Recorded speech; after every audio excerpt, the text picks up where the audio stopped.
स्वागत है आपका। ब्रेक के बाद अगली खबर की ओर चलते हैं। एक तरफ जहां रूस यूक्रेन युद्ध को रोकने के लिए अमेरिका अपनी तरफ से कोशिशें कर रहा है, वहीं अब यूरोपीय देश भी अमेरिका के संभावित प्लान को देखते हुए अपनी रणनीति बना रहे हैं। जर्मनी के म्यूनिख में एक ऐसी ही बैठक हुई जिसमें यूक्रेन के राष्ट्रपति ज़ेलेंस्की और अमेरिका के उपराष्ट्रपति जेडी वांस ने भी अपना पक्ष रखा। इस सबके बीच कहीं न कहीं यूरोपीय देश अमेरिका के प्लान को लेकर के कुछ आशंकित भी नजर आ रहे हैं। ये रिपोर्ट देखिए। करीब 3 साल से युद्ध की आग में झुलस रहे रूस यूक्रेन में शांति वार्ता के डोनाल्ड ट्रंप के प्रयासों के बीच जर्मनी के म्यूनिख में अमेरिका समेत यूरोप के कई बड़े नेता इकट्ठा हुए। म्यूनिख सुरक्षा सम्मेलन में यूक्रेन के मुद्दे पर मतभेद साफ दिखाई दिया। यूरोपीय देशों के नेता पहले ही कह चुके हैं कि बिना यूक्रेन की भागीदारी के कोई भी शांति समझौता बेमानी है। ज़ेलेंस्की ने कहा कि यूक्रेन के लिए पहली प्राथमिकता सुरक्षा की गारंटी है और ये अमेरिकी मदद के बिना मुमकिन नहीं है। ज़ेलेंस्की ने कहा कि उन्हें नहीं लगता कि अमेरिका के पास कोई कारगर योजना है जिससे युद्ध का खात्मा हो जाए। ज़ेलेंस्की ने कहा कि यूक्रेन कभी भी रूस द्वारा कब्जाए गए क्षेत्रों को मान्यता नहीं देगा। हालांकि अटकलें ये भी थी कि रूसी प्रतिनिधिमंडल भी बैठक में हिस्सा ले सकता है, लेकिन बाद में मॉस्को ने इससे इनकार कर दिया।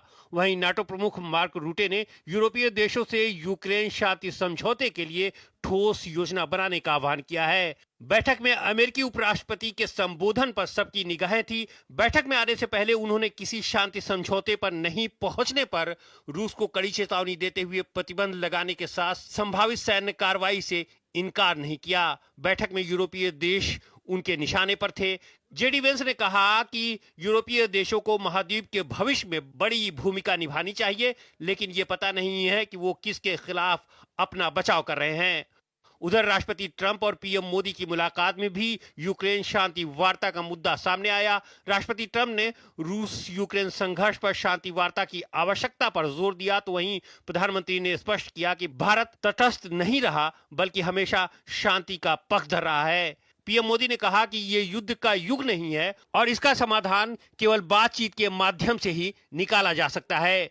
पीएम मोदी ने अमेरिकी राष्ट्रपति ट्रंप की ओर से किए जा रहे शांति के प्रयासों की न सिर्फ सराहना की बल्कि उसका समर्थन भी किया।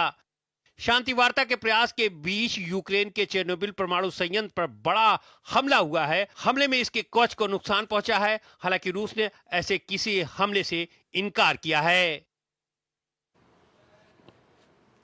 और इस खबर पर बात करने के लिए हमारे साथ जुड़ी हुई हैं अंशु जोशी, जेएनयू से हैं, स्कूल ऑफ इंटरनेशनल स्टडीज से। अंशु जी, अगर इसको देखें, हम इस खबर को अगर हम देखें तो जिस तरह से प्रेसिडेंट ट्रंप की ओर से एक शुरुआत हुई, उन्होंने व्लादिमीर पुतिन को भी फ़ोन किया, उन्होंने ज़ेलेंस्की को भी फ़ोन किया, उनकी टीम लगी हुई है कि किस तरह से वहाँ पर युद्ध विराम किया जाए, क्या कुछ इसका रोड मैप हो सकता है। लेकिन इस सब के बीच हम देख रहे हैं कि यूरोप के देशों का रवैया, पहले जहां वो युद्ध विराम को लेकर के निष्क्रिय पड़े हुए थे और अब वो एकाएक सक्रिय हो गए हैं। और कहीं ना कहीं हम जिस तरह से ज़ेलेंस्की के बयानों को देखें या यूरोपीय देशों के बयानों को देखें तो अमेरिका का जो संभावित प्लान हो सकता है उसको लेकर भी कहीं ना कहीं कुछ आशंका दिखाई दे रही है यूरोप को। देखिए चंद्रशेखर जी, हम इस बात को बहुत अच्छे से समझ लें कि रशिया और यूक्रेन का जो युद्ध है ये कहीं ना कहीं रशिया और अमेरिका के बीच का, या मैं और स्पष्टता के साथ कहना चाहूंगी कि ये रशिया और नाटो लेड बाय अमेरिका के बीच का युद्ध रहा है। हम सभी जानते हैं कि यूक्रेन आज तक युद्ध भूमि में किसके बल पर टिका हुआ है। उसे नाटो के देशों का समर्थन प्राप्त है, उसे अमेरिका का समर्थन प्राप्त है और इसीलिए ज़ेलेंस्की बार बार शांति वार्ताओं से और युद्ध की समाप्ति के बारे में पुतिन ने भी बात की, लेकिन वो इससे बचते नजर आए। ये तब की बात है जब बाइडेन राष्ट्रपति थे। तो जब ट्रंप ने अपना इलेक्टोरल कैंपेन किया तो उन्होंने इस बात को स्पष्ट कर दिया था, ये प्रायोरिटी पे रखा था कि यदि वे राष्ट्रपति के रूप में चुनकर आते हैं तो वे जल्द से जल्द, चाहे रशिया यूक्रेन युद्ध की हम बात करें या इजराइल हमास संघर्ष की बात करें, वो इन युद्धों को समाप्त कराएंगे और युद्ध विराम करा के या युद्ध की समाप्ति करा के विश्व में शांति और सुरक्षा की बहाली करेंगे। और जब अब हम देख रहे हैं कि तरह तरह के जो इंटरनेशनल एड्स अमेरिका डायरेक्टली या इनडायरेक्टली नाटो के माध्यम से यूक्रेन को प्रोवाइड कर रहा था, उस पर भी अब अब ट्रंप रोक लगाते हुए नजर आ रहे हैं, तो फिर यहाँ पे जो यूरोप के देश हैं वहां उनका युद्ध विराम की ओर सक्रियता दिखाना एक स्वाभाविक सी बात हो जाती है, क्योंकि वो पहले ही इस युद्ध की वजह से एक बड़ा आर्थिक दंश देख रहे हैं। देखिए, इस युद्ध की वजह से जर्मनी जैसा देश, क्योंकि वो यूक्रेन को लगातार इनडायरेक्टली एक सहायता प्रदान करा रहा था, तो एक इकोनॉमिक क्राइसिस में गया। ब्रिटेन में किस प्रकार की स्थितियां बनी हम सभी जानते हैं। तो इस युद्ध के जो परिणाम है वो बहुत घातक रहे, दूर दूर तक गए हैं। तो अब ये तमाम देश चाह लेकिन रहे हैं कहीं ना कहीं जो कि यूरोपीय आपकी- देशों का कहना है, उनका कहना है कि पूरे के पूरे तौर पे अमेरिका की नहीं चलेगी। वो कहते हैं कि अमेरिका जो चाहेगा युद्ध रोकने के लिए प्लान, वो नहीं चलेगा। यूक्रेन का भी पक्ष रहना चाहिए, यूरोपीय देशों का भी पक्ष रहना चाहिए। तो इसको आप किस तरह से देखती हैं?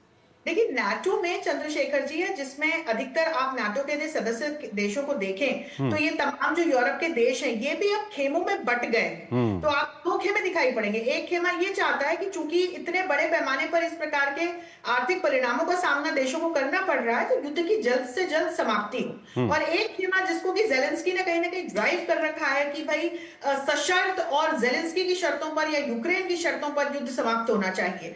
तो इस प्रकार की जब बात आती है तो वहां मुझे लगता है कि ट्रंप को हम सभी एक नेता के रूप में जानते हैं, और ट्रंप जिस प्रकार की प्रायोरिटी इस युद्ध की समाप्ति को बना चुके हैं, इस बारे में पुतिन की ओर से भी हम देखते हैं कि एक सकारात्मक हमको सिग्नल्स दिखाई पड़ रहे हैं। तो मुझे लगता है कि अब वो समय धीरे धीरे हमको दिखाई पड़ेगा जहां एक एड को कट करके और फिर मुझे लगता है कि ट्रंप बात करने के लिए आगे आएंगे। और जब निश्चित तौर पर इसको फ्यूल मिलना है, इस युद्ध को जो जेलेंस्की को सहायता मिल रही है, यदि वो सहायता अमेरिका की तरफ से मिलनी बंद हो जाएगी तो आप बताइए कि फिर यूक्रेन किस प्रकार से युद्ध में बना रह सकेगा। तो मुझे लगता है कि ट्रंप एक नेता है, एक बिजनेसमैन है, तो वो एक बहुत सदी हुई चाल के साथ में आगे बढ़ेंगे, और फिर मुझे लगता है कि कहीं ना कहीं डिप्लोमेटिक टेबल पर बातें आनी चाहिए। ठीक है अंशु जी, बहुत बहुत शुक्रिया आपका हमारे इस कार्यक्रम में जुड़ने के लिए और इन दोनों विषयों पे अपना महत्वपूर्ण विश्लेषण हमारे दर्शकों के सामने रखने के लिए। और